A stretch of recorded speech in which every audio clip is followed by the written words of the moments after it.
Hello, welcome to Seasons Week. I'm Stephen Watson here at Someday Farm. This is today's Tàijíquán Tip. Today's Tàijíquán Tip for Seasons Week is to consider the seasons to be wet and dry. 2 seasons rather than 4, or perhaps some other number than 4 for reasons that you understand that I'm not going to explicate now. If we consider the season to be wet and dry, then we have an opportunity to review the entire Seasons Week set of offerings that we've had.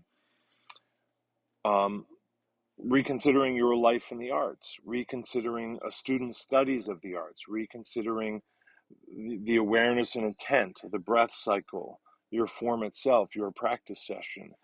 If there is indeed a wet and a dry cycle, which one is first?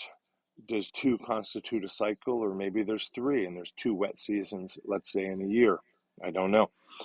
But reconsidering the whole thing that you've done here with probably a series of 4 seasons in each cycle, reconsidering it as wet and dry, right?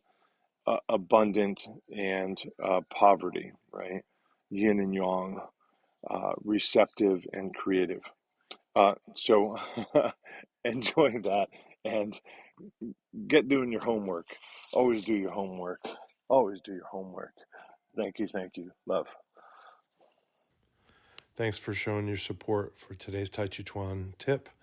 Tips really go a long way, and if you can't afford to help financially, comment, subscribe, share, and like, and all that stuff. To be in touch with me, go to my Linktree, Someday Farm. Thank you.